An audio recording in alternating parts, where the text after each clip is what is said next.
आप वर्किंग मोम हो, आपके पास टाइम नहीं है और आपको लगता है कि मार्केट वाला सेरेलैक मंगा के अपने बच्चों को बना के खिला दे, तो गलती मत करिए, क्योंकि मार्केट वाले सेरेलैक में बहुत सारे प्रिजर्वेटिव्स ऐड होते हैं, इनफैक्ट शुगर भी होती है जो बच्चों के लिए सही नहीं होता है। सो इन सारी प्रॉब्लम का सोल्यूशन सोचते हुए मैंने यहाँ पे मल्टीग्रेन वाला सेरेलैक बनाया, क्योंकि अगर आपका बच्चा बड़ा हो रहा है तो उसके डेवलपमेंट्स के लिए अच्छी चीज़ों की ज़रूरत है, मतलब सारे न्यूट्रिशंस मिलना ज़रूरी है, इसलिए दिस टाइम इट्स मल्टीग्रेन। आपके घर में जितनी भी दाल अवेलेबल हो, 2 से 3 प्रकार की, इन दालों को गर्म पानी में 2-3 घंटे पहले भिगा दीजिए, साथ में राइस। उसके बाद वो जब भीग जाती हैं तो उनको ऐसे ड्रेन करके प्लेट में निकाल लीजिए और उसको धूप में सूखने डाल दीजिए, क्योंकि जित अच्छे से सूख जाती है तो फिर भूनने में ईजी पड़ता है। अगर गीला रहता है चिपचिप होता है, फिर भूनने में आपको तकलीफ होगा और फिर आपकी कढ़ाई भी जलने लगती है। ये सब नौटंकियाँ पालने का हमारे पास फुर्सत नहीं है, तो सिंपल सोबर है, उनको अच्छे से धूप में सुखा दीजिए। साथ में लेंगे मखाने, चने, पोहा, ड्राई फ्रूट्स जो भी अवेलेबल है। अगर ये अपने छोटे बच्चे के लिए बनाने पड़ते हैं, मतलब 6 मंथ से छोटा है, तो ड्राई फ्रूट ऐड मत करिएगा, बाकी सब चीज़ें आप ले सकते हैं। तो फिर सबसे पहले हम मखाने को ड्राई रोस्ट कर लेंगे, क्योंकि इसमें जितनी भी इंग्रेडिएंट है उनको अच्छे से ड्राई रोस्ट कर लेना है। और ड्राई रोस्ट हो जाएगा तो फिर सेपरेट बर्तन में निकाल लेंगे। उसके बाद हम अपने ड्राई फ्रूट्स को भी ड्राई रोस्ट कर सकते हैं। यहाँ पे मैंने काजू, बादाम, पिस्ता यूज़ किया। आप चाहें तो अपनी पसंद की कोई भी ड्राई फ्रूट्स ले सकते हैं, जो भी आपके घर में अवेलेबल है। देन इसके बाद ये चने मिल जाते हैं, इनको भी मैंने रोस्ट कर लिया है। वैसे तो ये भुने होते हैं, लेकिन थोड़े बहुत रोस्ट कर लेने में भलाई होता है। एंड देन उसके बाद मैं दोनों दाल जो है मैं एक ही साथ भून ले रही, क्योंकि दाल ही तो उनको क्या ही सेपरेट अलग से प्रेफरेंस दूँगी। वैसे भी इनको भूनने में बड़ा टाइम लगता है, कितना भी सुखा लो थोड़ा बहुत पानी रह ही जाता है, तो बस अच्छे से उनको भून लीजिए। और ये सब के लिए ना थोड़ा सा पेशेंस रखिए, तो मेक श्योर कि आप वीकेंड को ही प्रिपेयर कर लें, क्योंकि अगर वीक डेज़ को प्रिपेयर करने गए थे तो आपका काम होने से रहा।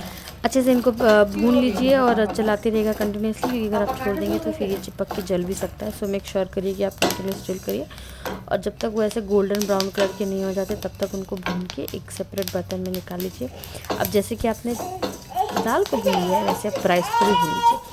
अब ये मल्टीग्रेन वाले सेरेलैक बहुत अच्छे होते हैं बेबी के डेवलपमेंट में, क्योंकि बच्चे बहुत फिजी होते हैं खाने के मामले में। अगर स्पेशली बच्चों के दांत नहीं निकले होते तो चबाने वाली चीज़ों को लेकर बहुत नाटंकी करते हैं। तो ये एक बहुत अच्छा मेथड होता है कि हम अपने बच्चों को लिक्विडली बना के दे देते हैं तो वो खा लेते हैं। और अगर आप वर्किंग हो, ऑफिस जाते हो, आपके पास 10 काम है, तो आपके पास टाइम तो है नहीं कि दिन भर अपने बच्चे के पीछे घूमते रहो और घूम घूम के उसको खिलाते रहो। I know sometime we need to give the time, but कुछ टाइम के लिए शॉर्टकट कुछ चीज़ें रखनी चाहिए। तो ये बेस्ट वे मुझे लगता है, और मेरी बेटी से इन्जॉय करके खाती भी है। तो मेक श्योर कि मैं एक बार बनाती हूँ तो वो 10 से 15 दिन चलते रहता है। तो ऐसे करके मैं 15-15 दिन के बैचेस का बनाते रहती हूँ। तो सारी चीज़ें जब भून जाती है तो एक बर्तन में निकाल के ठंडा कर लीजिए और अपने मिक्सी में डाल के उन्हें अच्छे से पीस लीजिए। अच्छे से पीसना, क्योंकि फिर वो अगर उसे थोड़े थोड़े भी चंकी पार्ट मुंह में आते तो वैसे भी वो खाना पसंद नहीं करते। तो सिंपल है, मैंने उनको निकाल लिया है, मिक्सर में डाल के उनको मैं अच्छे से ग्राइंड कर लूँगी और फिर मैं अपनी छन्नी में छान दूँगी, क्योंकि जब तक ये छनेंगे नहीं तब तक ये रहेंगे किस काम के। तो बेटर है उनको छानो। मैंने मिक्सर की लाइट चालू करना भूल गई थी शायद से।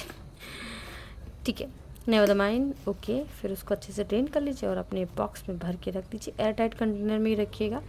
और जब आपको बनाना हो तो आप मिल्क लीजिए, या फिर आप फार्मूला मिल्क ले सकते हैं, या तो गर्म पानी, और उसमें 1 से 2 चम्मच डाल के मिक्स करके अपने बच्चे को खिला दीजिए। मैं उसको उसकी रिक्वायरमेंट से, कभी कभी वो कम खाने के मूड में रहती है, कभी कभी ज़्यादा खाने के मूड में रहती है।